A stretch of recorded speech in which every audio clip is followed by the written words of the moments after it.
welcome to another edition of Meak Productions' National Black LGBT Subsidiary Talk Show, History of Black Gay America, where we encourage you to know your history and know your heritage. And as always, I'm your host, Miko Evans, and you know we can't do a show without having somebody sitting on the side of me. And I'm glad to have this brother right here. We're going to introduce him in just a second. Don't forget to check out our main website for our division, blackgayusa.meakproductions.com. That information should be located at the bottom of this screen. You can also follow us on social media via our official Facebook fan page, which is facebook.com/History of Black Gay USA, as well as on Instagram, and we also have Twitter. Of course, all of that information as well should be located at the bottom of this screen. From 2015 to last year, we had a chance to be a part of something remarkable. Our parent company, Meak Productions, of course, not only did the casting for this project we're getting ready to talk about, but we had a chance to meet a beautiful brother all the way from Baltimore, Maryland. Mr. Teronce Styyles is in the building. I am in the building. In the building. I am. Acting all diva-ish, as usual. No, not in the diva. Diva. We haven't seen each other in a while, so of course, we catching up and stuff and everything. But how's it been going, man? Great. I can't complain. God is good. I'm here. I'm sitting next to you, so that means I woke up this morning. Amen. So I guess that means I'm doing great. Yeah, you're doing pretty good, man. Looking well. I tried. All fashionista and everything. Yeah, I'm trying. Tell us a little bit, before we get more into the manual, tell us a little bit about, for those that don't know Teronce Styyles, tell us a little bit about your background as far as in entertainment, in fashion, and how did you get started? Well, around 5 years old, I knew that I wanted to be an actor. A little African-American, black, whatever you want to call boy, was in his first play. I was in a Christmas play, and I knew that's what I wanted to do. And as I got older, I started to doing a lot more plays and being in acting. And my mom thought I was gonna grow out of it. But as she saw, I wasn't. So it kind of led into me getting into modeling. I came across this organization back in Baltimore, Maryland, and I just tried it out with a friend, and the friend backed out, and I went forward with it. So I was modeling for about 4 or 5 years, and I learned a lot from it, and then it kind of led me to being a wardrobe stylist, and I did wardrobe styling for about 10 years. And then in the midst of me doing wardrobe styling, I started hosting fashion shows, and I started producing fashion shows. And so it just kind of, my resume just started building. And then I felt like I was losing my first love, which was acting. I was doing it here and there, but not as much as I wanted to. So I kind of departed from those things and focused back into acting. And then for 6 years, I stumbled upon someone that thought it would be great for me to host my first radio show.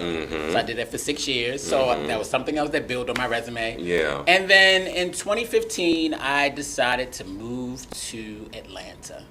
So I've been here for 2 years, but I gave myself a 4-year mark and just to see where I am. So I have 2 down and 2 to go. Okay. So before coming here, I had the premise of creating an all-male talk show. Yeah. Because it's not on television. But the difference of the talk show that I wanted to create was having men of color mainly, but also open to other ethnicities, but mainly men of color who were both straight and gay, because I wanted to end the stigma that gay men and straight men can't be friends. They can't be platonic friends. We can't hang out. We can't have conversations. And then on the top of that, that men can have a conversation about life, about issues with women, because that's kind of the common ground with us is what our relations with women, rather be our mother, our sister, our girlfriend from next door, what have you. And then the straight men, if they got girlfriends, wives, what have you, baby mothers, as they say. So just having that conversation, that dialogue, because men are afraid to talk about sensitive things, and we need to talk about those things because we hurt too. We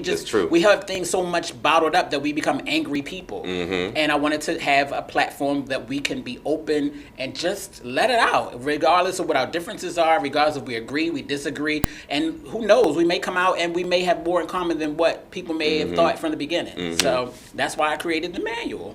And one of the reasons why we was so intrigued by the project and so... You're tuned in to Meak Productions syndicated shows. Don't go anywhere. We do have more in store.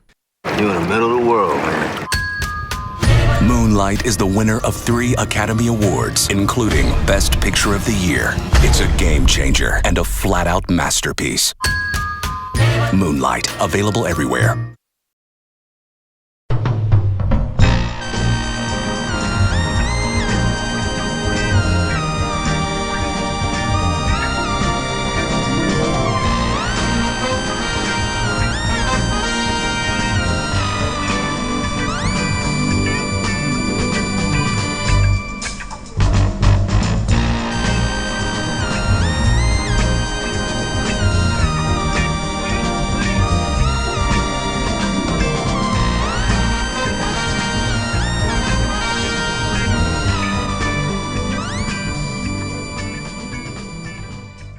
Welcome to The Manual. I'm your host and creator, Teronce Styyles.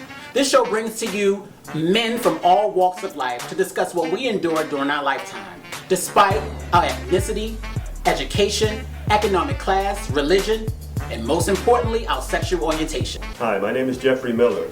I'm Tao. This is Damon Meadows. My name is Rick Ness. I'm Brandon Ishmael. Hey, this is Eric Dillard. It's all hands on deck. Whether you're gay, straight, or in between, we need all of our men in our community to stand up and come correct. Real men discussing real issues in an unreal world. No rules, no script, just unapologetic truth. Tune into The Manual and see what we're serving up hot for you to sink your teeth into.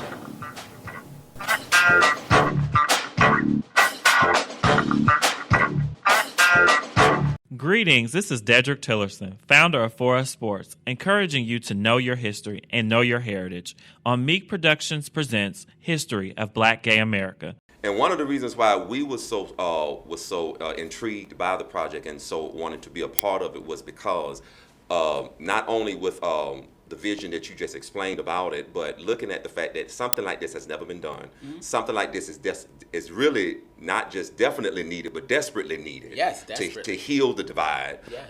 Because what a lot of heterosexual men don't realize is that, hey, you need us just as we need you. Yep. Because we're all one community and one family.